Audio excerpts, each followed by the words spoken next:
Hi everybody, today we're going to talk about a technique malware uses to find a loaded module by walking the PEB or process environment block.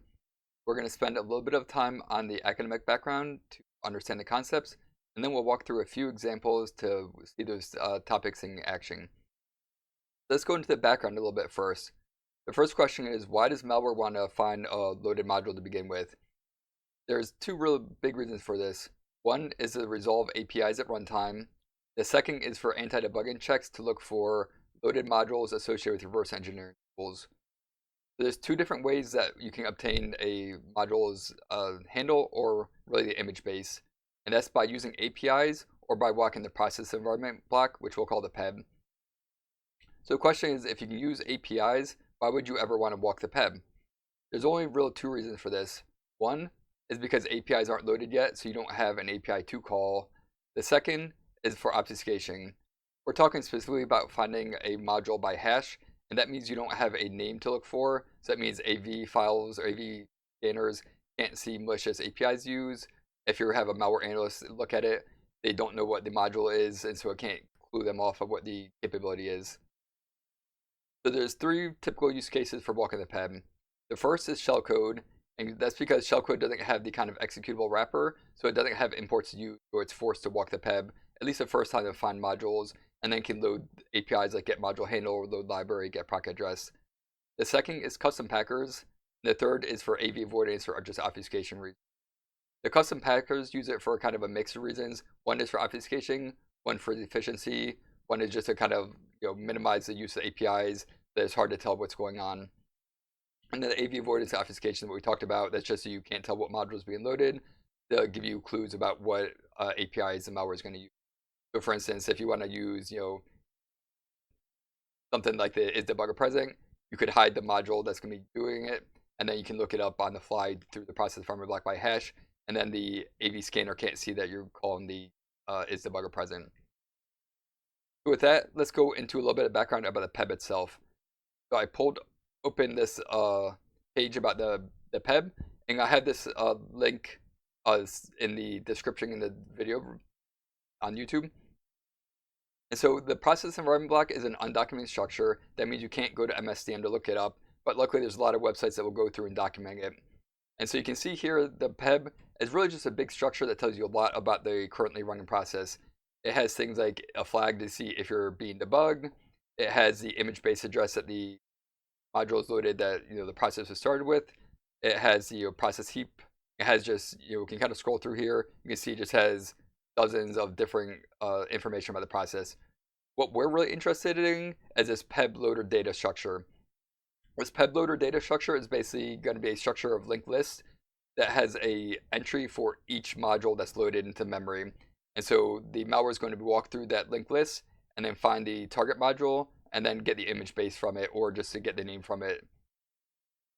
So if we go to this PEB loader data structure, pull up the second tab, you can see this is just one more structure of basically linked lists. There's a couple pieces of information in the beginning, and then you have three list entries here. Each of these list entries, if we click on one of these, we can see is just a simple structure. It's a doubly linked list. That means it has a forward link and a back link. So if we go back, we can see there's three lists. We have an in-load order module list, an in-memory order module list, and an in-initialization order module list.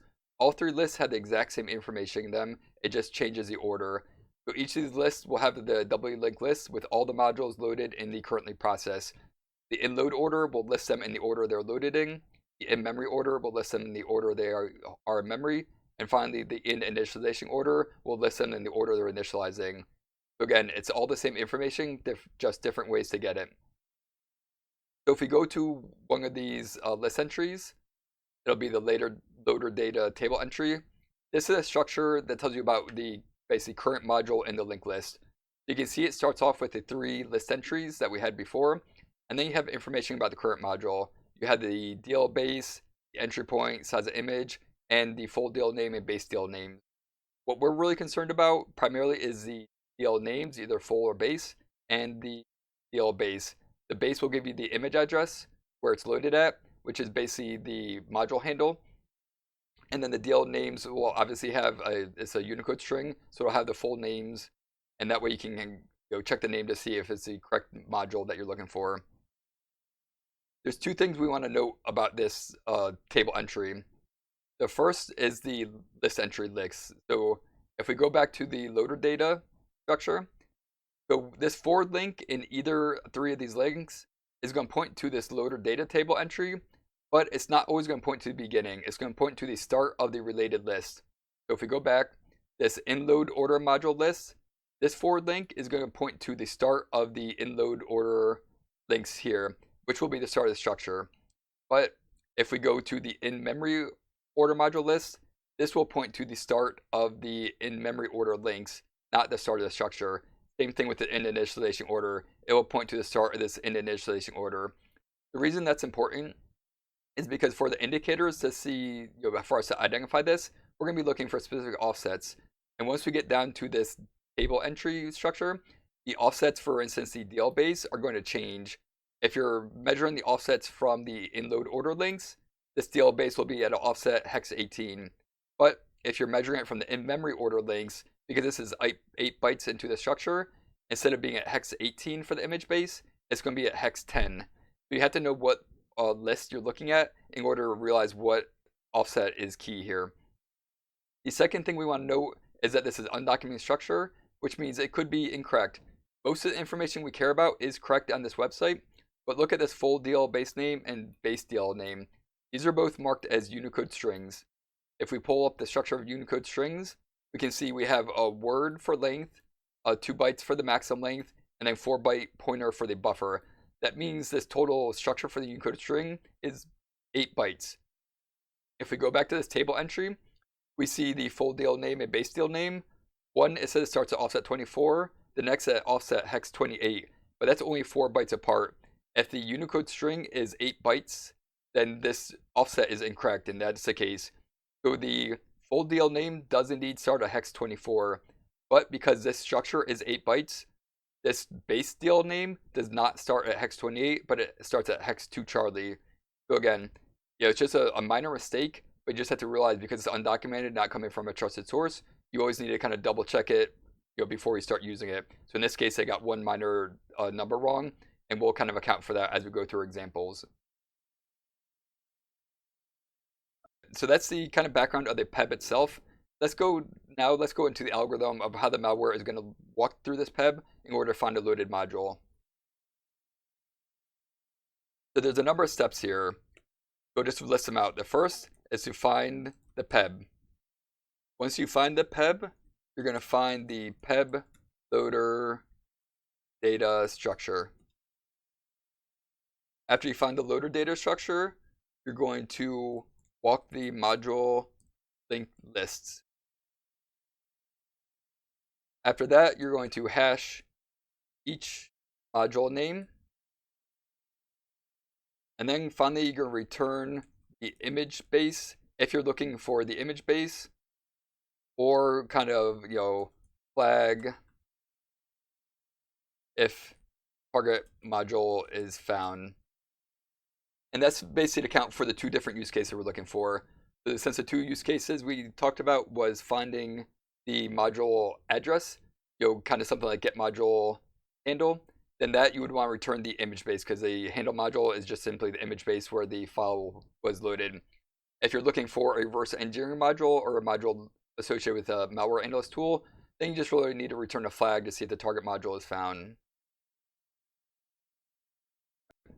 So that's the kind of simple algorithm that we have. So how do we recognize that in code? As we briefly mentioned, we're going to identify all these by specific offsets. So if we look for finding the PEB, if we see FS of hex 30, that's going to indicate the PEB. The PEB is always stored at FS of 30, so anytime you see FS of 30, you know you're walking the PEB. But we don't know why we're walking the PEB. We could be looking to see if the isDebugger flag is checked, or we could be looking for the image base, or checking this PEB loader data structure to find loaded modules. So for the second step of finding the PEB loader data structure, this is going to be the PEB plus hex Charlie, and it'll always be at hex Charlie.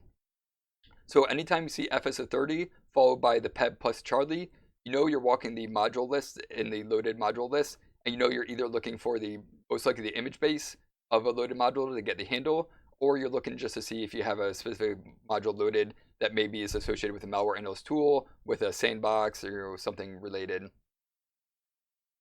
Once that, we're going to walk the module list, and this one gets a little bit more tricky.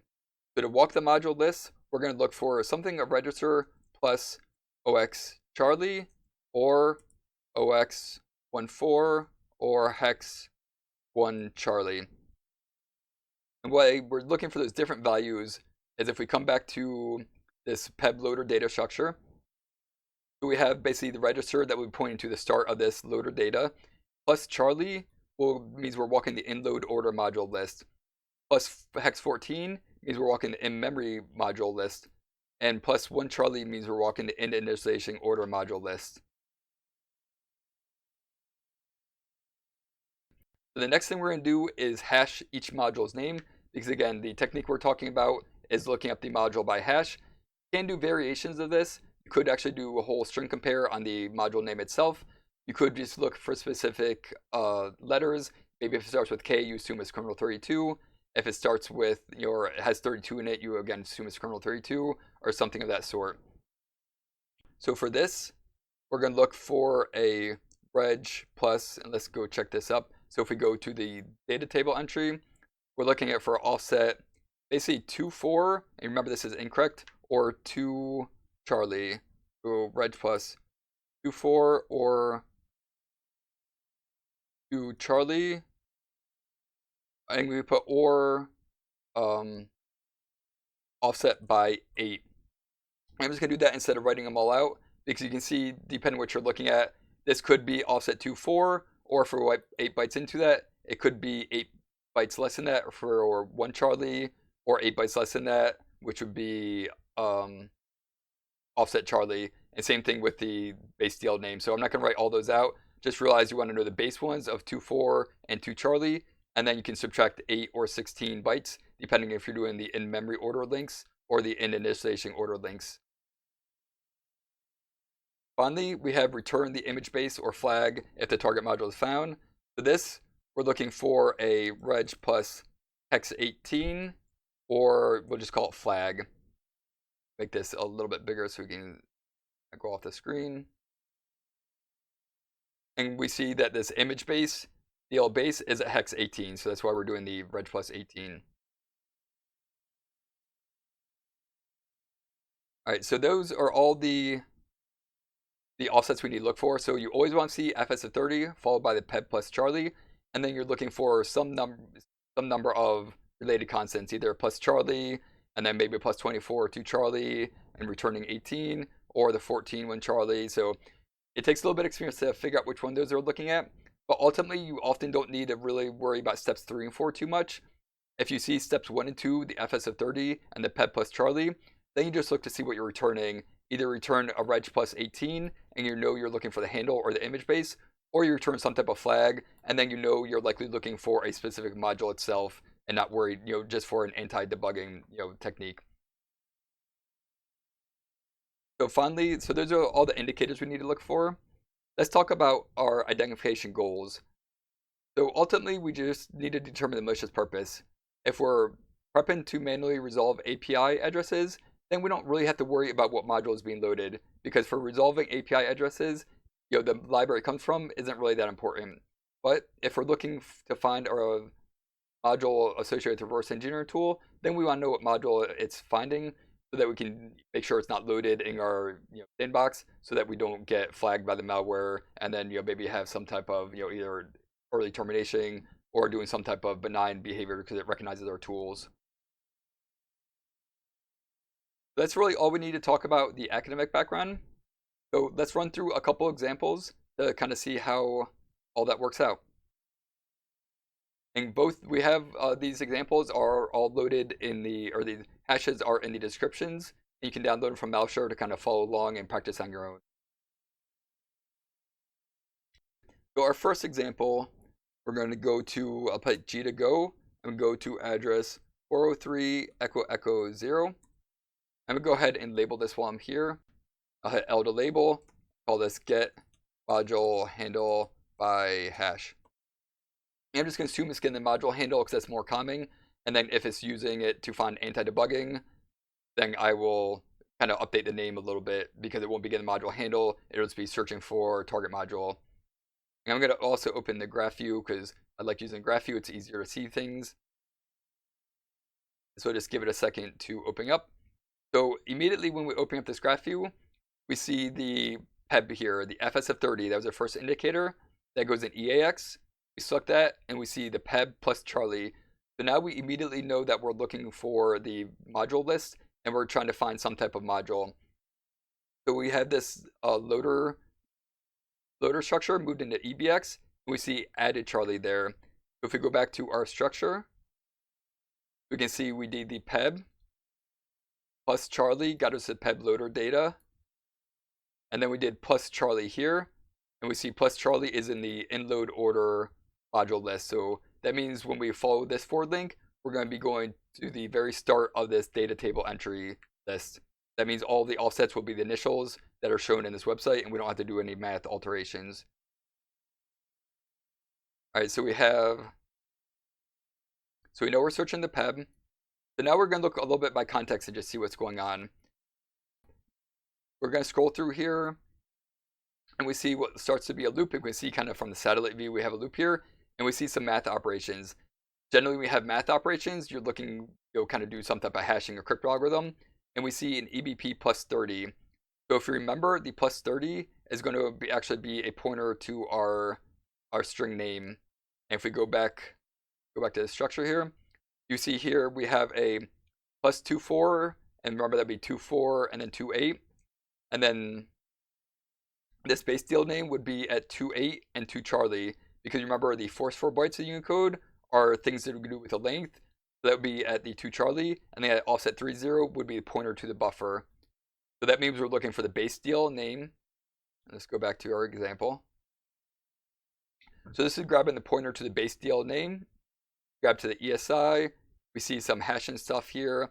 We see we're comparing this to be if it's 0. That means we're basically looking for the end of the string. If it is, we'll exit out. If it's not, we're going to come over here and do some more math stuff. So again, looks more like potentially, kind of hashing. We see we grab a word because it's Unicode, so basically a current byte of the string into EAX. We compare it to hex 41, which is capital A, hex 5A, which is capital Z. If it is there, we add 20 to it, which is lowercase. So basically we string to lower. So ultimately, we don't really want to worry about how the hashing works. We can go up to this location. We're checking to see if we're at the end of the string. And that's why it's kind of nice to know what this is, the plus 30 that we're using a string. You can say, okay, this is kind of the exit loop condition. We follow the green path here in case we are at the end, and we'll see what we're returning. We see one final XOR here with a value, for our hashing algorithm, and then we compare that value, which is basically our hash value, with some local 4, which is probably our target value. If they're equal, we return an EBP plus 18. Remember the plus 18, let's go back one more time to our notes. Plus 18 is going to return the image base. So that was one of our indicators. If we don't return the image base, then we are returning, let's see what our exit condition is. We're either returning 0, or if we're not at the target hash, we come through here and we loop around. We'll just see you scroll up here. So we come back to the top of this loop. Yep, and you see we'll come back up here where we grab the pointer again. So that's all there is to it. So this kind of verifies that we're doing the get module handle by hash. We can see that we're parsing the PEB, FSF30, then plus Charlie, so we're walking the module list. We're doing the inload order module list because we have the plus Charlie. We see the plus 30, so we're getting the base DL name. And then we know we're returning the image base because we're returning a hex 18. So we don't even really have to look more at context here to see that we're not looking for a target module like for a reverse engineering tool. But let's just go look at this to see from more context to do a final verification. I'm going to select the function name, do Control-Shift-F for the cross-references. And you see here I have a lot of cross-references. Now if I was looking up a reverse engineering module, likely this would be in loop and not called dozens or hundreds of times, however many this is. The fact that it's called so many times probably makes it look like you're resolving going to be resolving an API. So they're probably resolving the module and then doing something like a manual get proc address and then calling it. Let's just look at this one in the entry. So I'm going to select the row in the entry, and then I'll go ahead and close out the cross-reference view, and I'll let Ghidra redraw the graph. All right, so it looks like it already redrew it. We can see here, we get module handle by hash. We pass in what looks like a hash value into ECX, so it's using fast call calling convention. And then the result goes in ECX, which is probably fast call for this function, and another hash value. That means we're passing a hash value and a module image base address. So that makes this looks like something like get proc address, probably by hash. The result goes in EAX, and then we call EAX. So if we want to, we could even just label this L for label from context, call this get proc address by hash. Just the fact that we're using our module handle as an input to another function gives us a little bit more indication that we're trying to get the module handle or the image base versus looking for a specific target tool. So that's really all there is for this example. So that you can see how it's pretty simple to recognize that we're walking the PEB. You don't even have to know all the constants. You only need to know the first couple, but the more you know, the more confidence you have. You can see it was pretty simple to see. Let's go ahead and close this down. Let's look at one more example. All right, so for the second example, we're going to go to address 401.220. I'll call this, I'll go ahead and label it. I'll hit L to label and call this get module handle by hash. Again, I'm just assuming it's getting the module handle. If it's looking for target module, then I'll rename it later. But since it's more common, it's just easier to label it this way, and then I'll verify it. So open up the graph view. So this one's not as obvious because you can see there's no fs of 30 at the beginning here. So if I was reverse engineering this, the first time through, I just step into the first function. So I kind of step into it. And here I immediately see I'm returning an fs of 30 into EAX. So I'll select the function, hit L to label, and call this get PEB. Alt left to get back to where I was at. That means EX has a PEB, so I'll rename this local 10, hit L again, and I'll call this PEB. So if we have the PEB, now we see the PEB moves into EAX. We have the PEB plus Charlie. That means we're, again, walking the module list, so we know we're looking for the module. We have the in ECX. We add hex 14 to it. That means if we go back to our structure, a plus 14 from the PEB loader data is the in-memory order module list. So now we know when we go back to this loader data table entry, we won't be starting from the beginning. We'll be starting from the 8 bytes into it.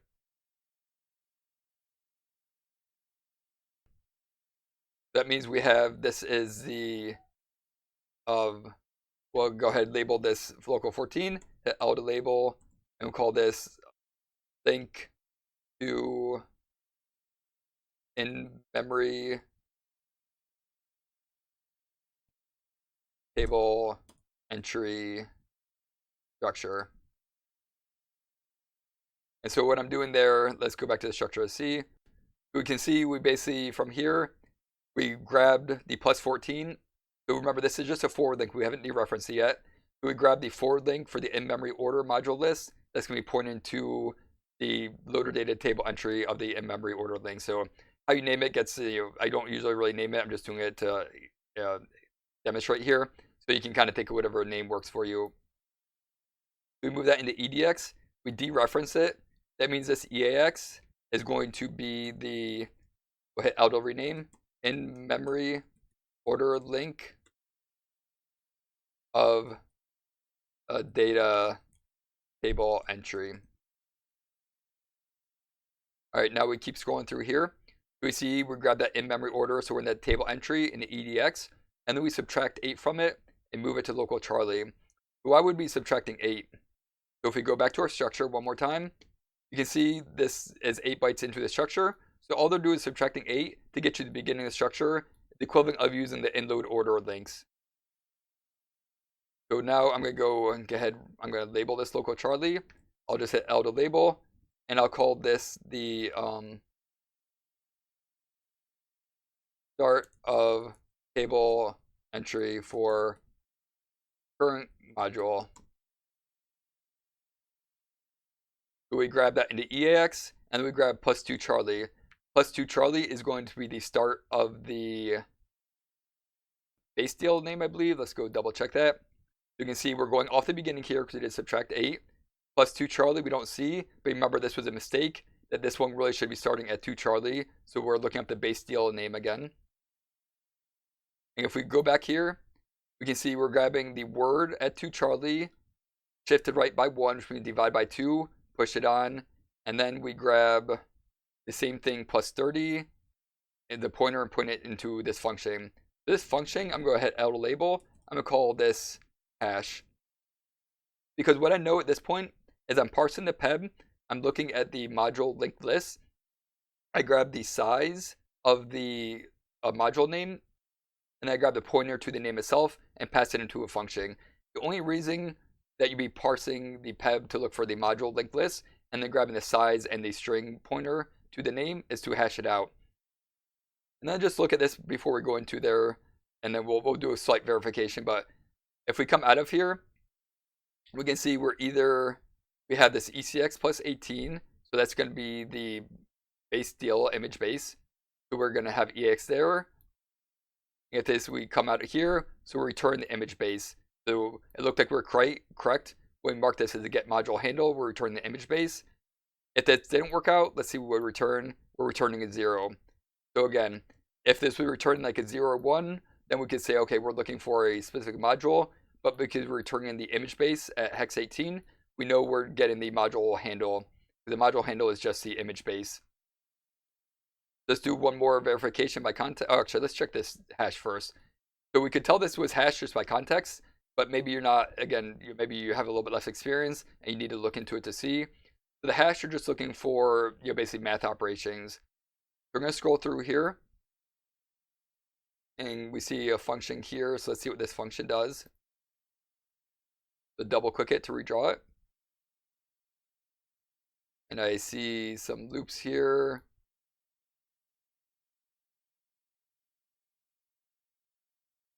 All right, so it didn't look like math operation. So at this point, let's just say we don't know what this does.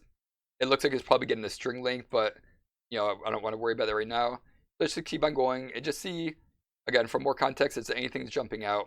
So I'm just, as I come to functions, I'm just going to drill down and see if anything pops out as, makes sense. You can see here, this is a string to lower again. We're seeing if our string is hex 41, capital A, capital Z. If it is, we're going to add 20, which would make it lowercase. So this function would be string to lower, the L to label, the string to lower. And oftentimes when we're doing hashing functions, you'll either do a string to upper or a string to lower. So that gives us confidence that we're indeed looking at a hash. I see an and with a funny value. Oftentimes you have funny math constants for hashing. And I keep scrolling through, and that really looks at it. So I'm doing a function or two that I didn't see too much of purpose, probably a string length. I get a string to lower, and then I'm inside what looks like a loop here, and I'm anding with a value. I'm doing a and an egg here. So, this is an XOR with ECX EDX. So basically a couple math operations in a location that looks like it was probably doing a hash with a string length and a string name inside of it. So that's really all the context I need to do determining is the hash. It's not the most clear, so I'm gonna hit Alt left to get back out of here, but it gives you a little bit of confidence that you are indeed looking at the right thing. The really important thing is we don't need to know exactly how this is identifying the module. We need to know that it's returning the module address, and then since we return the module address, it's almost certainly going to be doing the kind of get proc address manually. If it's doing that, we don't really have to worry about what the module is. If it's doing the flag, we need to know what the module is so we can determine if it's a module that we have running our space. But in this case, it doesn't look like we have to worry about it, so we don't need to replicate what the hashing is. So there's, just a quick overview is kind of good for that. Let's look at these cross references again. I'll hit Control-Shift-F. And we see this one's not called so many times, but even though it's called not too many times, it's still more than I would expect to be for looking for target module. So again, just another tidbit to add to your confidence. So I'll select the first reference, and I'll follow that reference. All right, there we go. You can see we get the module handled by hash, move that into EAX, and then we move that local Charlie, we move it back to EAX. So now we're passing the module handle into another function along with the hash value. That value we can see here is moved into local 2 Charlie and then called. That means just from context, again, I can call this one, hit L to label, call this get proc address by hash. Because we're passing in a module handle, this EAX from local Charlie, which comes from our get module handle by hash, and another hash in value, and then the result is being called right here. So just from context, it's pretty clear what's going on there. And so that was our second example. So you can see it was a slightly more complicated. Finding the PEB was inside of an Inger function. You're doing the in-memory ordered list, but then subtracting by hexate to get back to the beginning. But overall, it was still pretty simple. And now, from context, you can really tell what's going on. So because we're resolving APIs, we don't have to worry about whether this hash translates to, because ultimately I don't really care what module or what library this hash or this API is coming from. I really only care what the API is. So I hope you enjoyed the topic today. If you did, please like the video and subscribe to the channel so you get notified when I post new videos. I'd love to hear comments about the video, so please leave a comment also. And until next time, keep on practicing and try to learn something new every day.